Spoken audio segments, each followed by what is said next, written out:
Welcome to Amish Roots, plain talk in a modern world. Thank you for joining me. Just tossing around a few ideas about what I would like to share with you this month when suddenly a story just dropped into my lap because sometimes life just happens and the story begs to be told.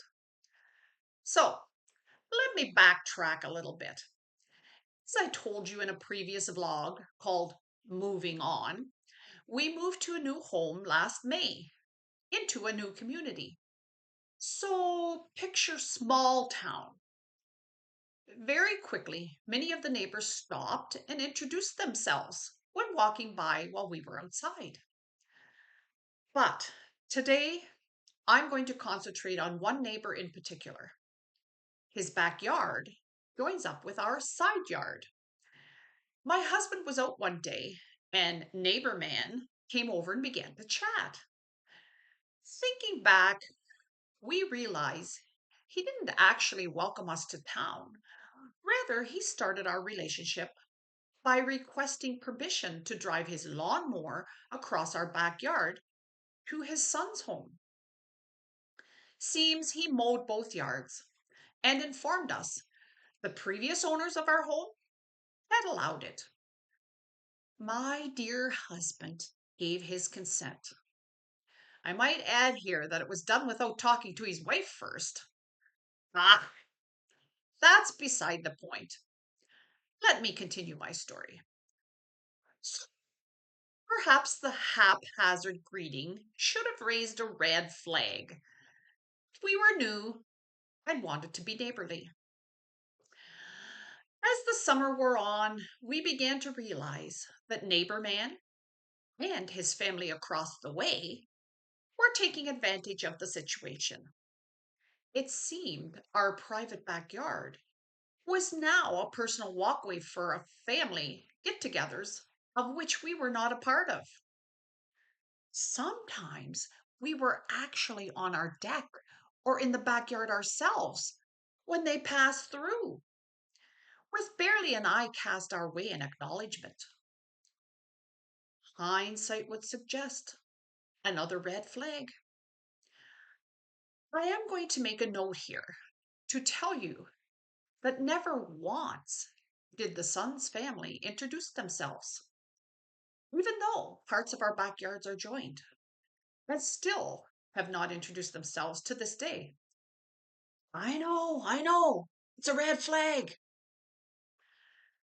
Because I am a stay at home wife and our kitchen, dining room, and living room are at the back of the house, I had a front row view of the parade of humans invading our yard at any time of day, including the riding lawnmower.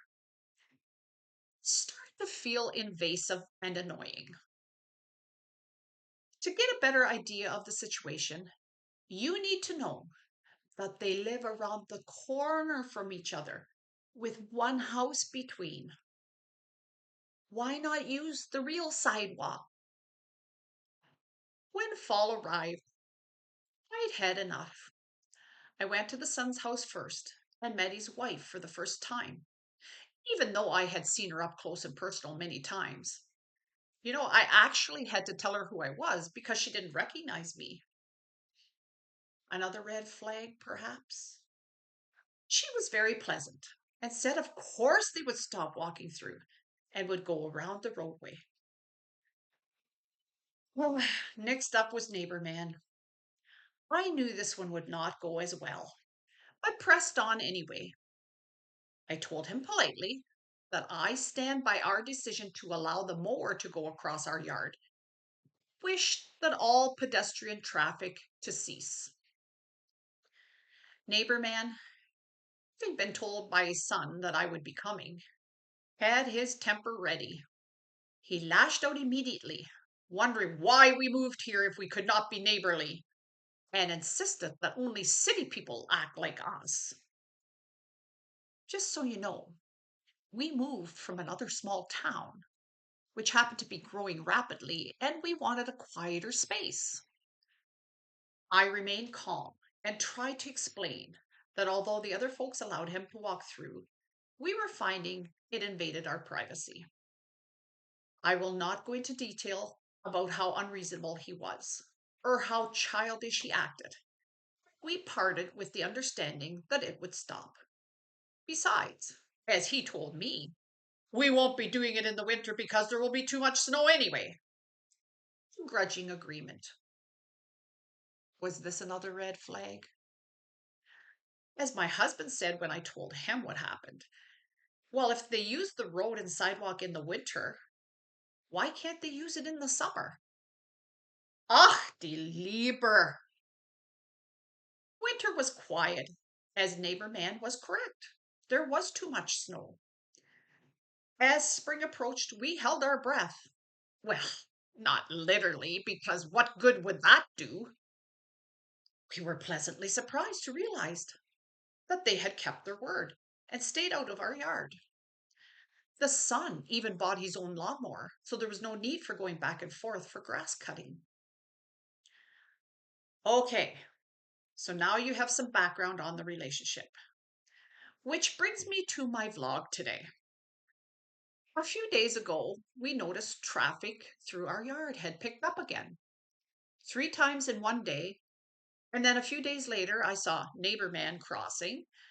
So I went out and asked why he had decided this was okay again when he had been asked to stop. I knew he would be angry because that is who he is. I have never heard as many F bombs in one conversation in my life.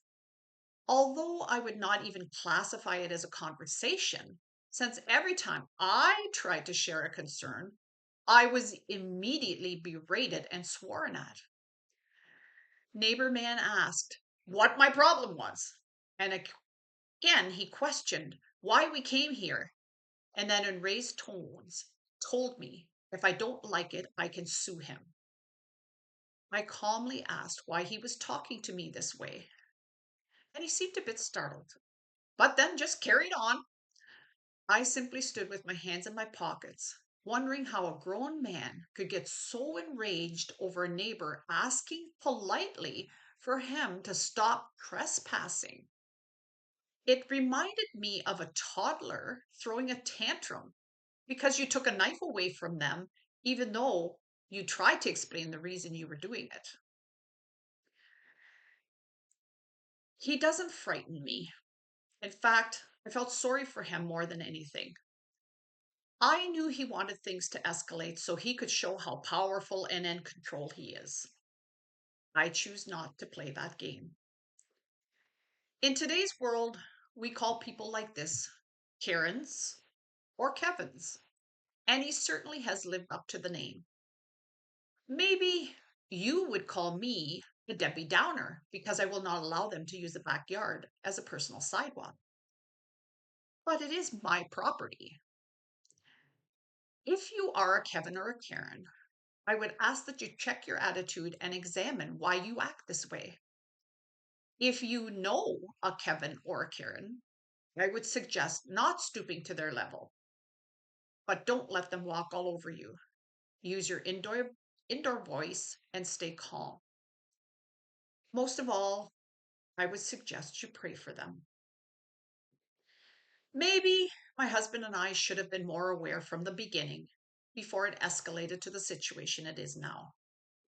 In hindsight, the signs were all there. I'm not sure where this story will take us next, but for now, these are the days of our lives, and we'll stay tuned. But on the positive side, I think that I have enough red flags now for my own flag football team. Ah, die Liebe. Mach's gut, and we'll see you on August 13th on Amish Roots.